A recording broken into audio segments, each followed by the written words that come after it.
નમસ્કાર વિદ્યાર્થી મિત્રો, ફરી એકવાર આપ સૌનું હાર્દિક સ્વાગત છે.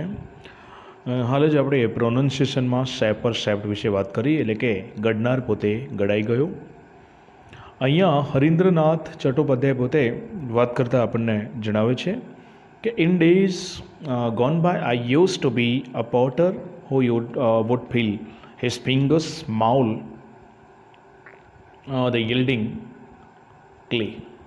કવિ કહે છે કે એક સમયે હું માટીને ધારું એમ ઘડી શકું એવું ખરેખર મનમાં વહેમ રાખતો હતો.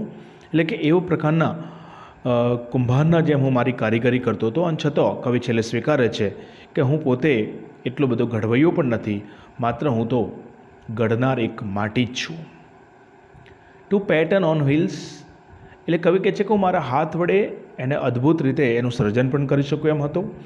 But now through wisdom lately won, જો કે એમને પછીથી ડાપણ આવતા એ જણાવે છે આપણને કે દેટ પ્રાઇડ હેઝ ડાઈડ અવે, જો કે આ બાબતનું ગૌરવ પણ એમને હવે રહ્યું નથી, અને એટલે જ I have seize to be the potter, એટલે કે મેં હવે માટીના વાસણો બનાવનાર કુંભાર તરીકેની કામગીરી એમને બંધ કરી દીધી છે.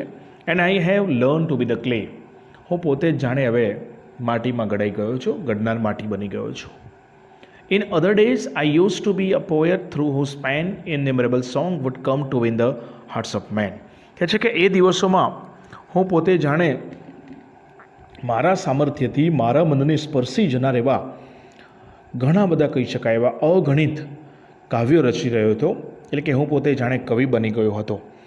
જો કે સમય જતાં મારા અંદર નવું જ્ઞાન લાવ્યું, નવું જ્ઞાન સ્વીકારવા પોતે કહે છે હું મજબૂર બની ગયો, અને એના માટે મને થયું કે હું પોતે ખરેખર કોઈ ગીતનો રચનાર નથી, પણ ગીતરૂપી રચાનાર હું પોતે જ ગીત છું. એટલે કવિ અહીંયા પોતે પોતાના ભૂતકાળના દિવસોમાં વાત કરે છે કે શરૂઆતમાં એ માટીને વાસણો બનાવનાર કુંભાર છે, ઘડનાર છે, અને એના પછી વાત કરે છે કે જ્યારે નવું જ્ઞાન લાદ્યું ત્યારે એ પોતે કવિ પણ હતા. હવે કવિ તરીકેનું પણ એમને એવા ઇન્યુમરેબલ, અસંખ્ય કહી શકાય એવા ઘણા બધા ગીતો અને ઘણા બધા કવિતાઓ લખી અને ઘણા બધા લોકોના હૃદય જીતી લીધા છે. હવે પોતે આપણને આગળ વાત કરે છે મિત્રો. કવિ કહે છે આપણને, but now through a new got knowledge which I had not had so long. જો કે હવે આ નોલેજ પણ મને જ્યારે પ્રાપ્ત થયું એના પછી પણ મેં લાંબા સમય સુધી આને હયાતીમાં નથી રાખ્યું. I have seize to be the poet.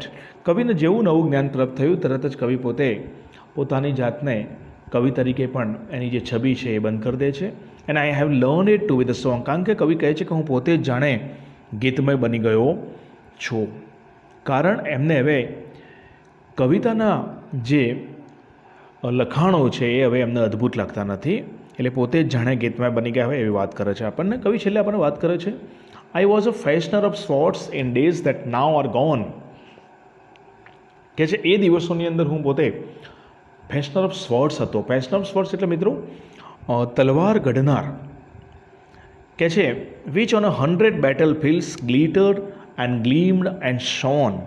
કે છે કે સેંકડો યુદ્ધભૂમિમાં જળહળતી ફતેહનું કારણ બને એવી તલવારો બનાવી શકતો હતો હું, અને એવા વ્યર્થ અભિમાનમાં ખરેખર હું રાચતો હતો.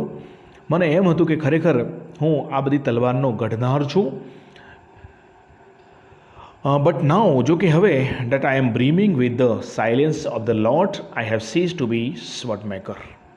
જો કે હવે મને એ બાબતની પણ પ્રતીતિ થઈ ગઈ છે કે હું ખરેખર તલવારનો ઘડનાર નથી, હું તો ઘડનાર માત્ર એક તલવાર છું.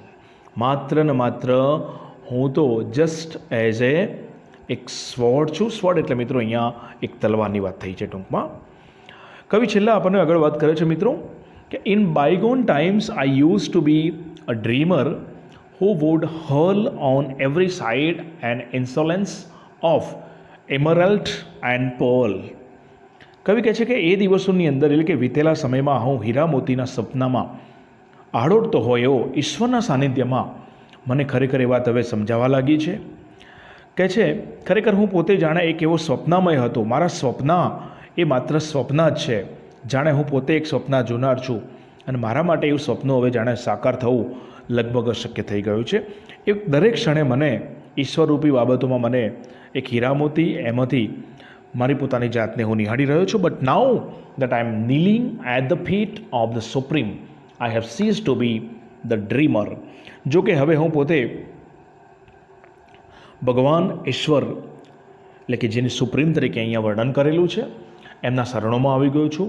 મેં મારી જાતને સ્વપ્નમય બનાવવાનું બંધ કરી દીધું છે, કારણ હું પોતે જ એક સ્વપ્નમય બની ગયો છું ટૂંકમાં. મિત્રો, તો અહીંયા કાવ્યના સર્જક છે હરીન્દ્રનાથ ચટ્ટોપાધ્યાય. કાવ્યની અંદર ઈશ્વરની વિરાટ શક્તિ સામે ખરેખર માનવી પોતે કોઈ જ મહત્ત્વ ધરાવતો નથી. માનવીની સભાનતા આણવાનો અહીંયા એક સરસ મજાનો સુંદર પ્રયત્ન રાઇટર પોયટ એવા હરીન્દ્રનાથ ચટ્ટોપાધ્યાય દ્વારા થયેલો છે.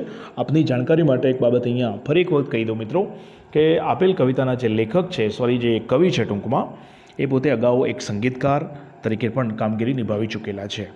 અપેક્ષા છે, આશા છે કે તમને સરસ મજાનો આ કવિતાને લગતો વિડીયો ચોક્કસથી પસંદગી આવ્યો છે. ફરી એકવાર આપણે આ જે વિડીયો છે એનું પ્રોનન્સિએશન જોઈ લઈએ મિત્રો. Let's see. In days gone by, I used to be a potter who would fill his finger, mould the yielding clay to patterns on his wheels. But now, through wisdom lately won, that pride has died away. I have ceased to be the potter and have learned it to be the clay. In other days, I used to be a poet, though through whose pen innumerable song would come to win the hearts of men. Okay.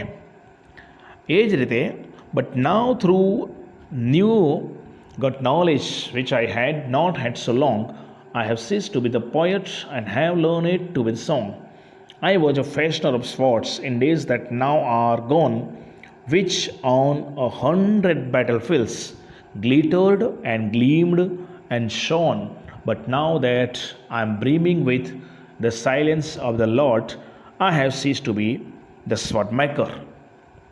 At last, in bygone times, I used to be a dreamer who would hurl on every side an insolence up emerald and fall. But now that I am kneeling at the feet of the Supreme, I have ceased to be the dreamer and have learned it to be the dream. Okay, it's a created by Harindranath Chattopadhyay. Dear students, I hopeful that you are very enjoyable these videos, and also you understand what's the perfect solutions, perfect explanations, realizations of this poets. Thank you so much, dear.